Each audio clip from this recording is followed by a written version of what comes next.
Alright guys, you can see we're at the drag strip. Got Project Storm, Frostbite. Alright, so we just got Project Storm back on a pass here. He ran a personal best of 12.55 at 108.73 miles per hour, as you can see right there. 60 foot was 1.886. And that's on the original TorqStorm unit. We're about to remove it and we're going to swap the covers to the new TorqStorm cover that has the bigger volume, and run a back-to-back pass and see if we pick up anything. So here's the new cover from TorqStorm that fits the original Supercharger units. This thing should flow a lot more airflow, and perhaps we should see a little bit more boost. So we're going to put it on Storm right now, and like I said, we're going to run another pass and see what happens.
This thing should flow a lot more airflow, and perhaps we should see a little bit more boost. So we're going to put it on Storm right now, and like I said, we're going to run another pass and see what happens.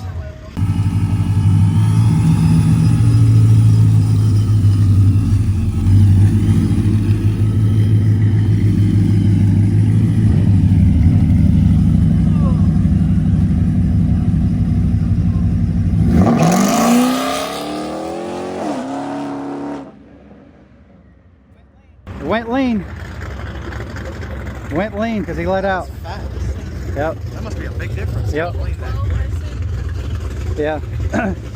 Wideband went lean, so he let out. Huh?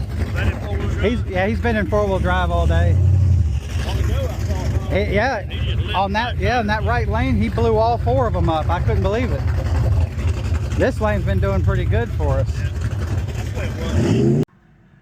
Alright guys, so as you've seen on that pass, after we swapped over to the new TorqStorm blower cover, we had to, or actually he aborted that pass because wideband went pretty lean.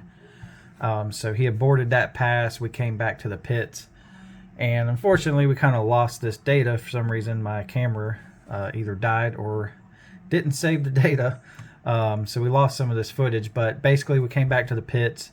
I went into the tune myself, and we just threw basically a splash of fuel at it, and that was it. We didn't change, there's no timing change here. Actually got the file compare kind of pulled up here, and we can go over here and you can see none of the spark has been changed. No adjustments anywhere except for adding some fuel to wide open throttle, and I threw a pretty good bit at it, and it was actually enough to get it down the track, so I was able to make this next pass, which pretty much surprised all of us. Unfortunately, we did lose the video for this pass, but this is the time slip showing the differences with the new TorqStorm blower cover. We picked up a tremendous gain, almost 3 miles per hour in the quarter, and almost 3 pounds of boost also. Ran a best of 12:35, which is the fastest this truck has ever been today. Not to mention, the log showed a max peak boost of 15 pounds of boost, which is just absolutely insane for the smaller TorqStorm supercharger. Here's the first time slip so you can see the numbers difference. As you can see, pretty good gain. If you have the original smaller TorqStorm supercharger, as you can see, the new housing is definitely worth it.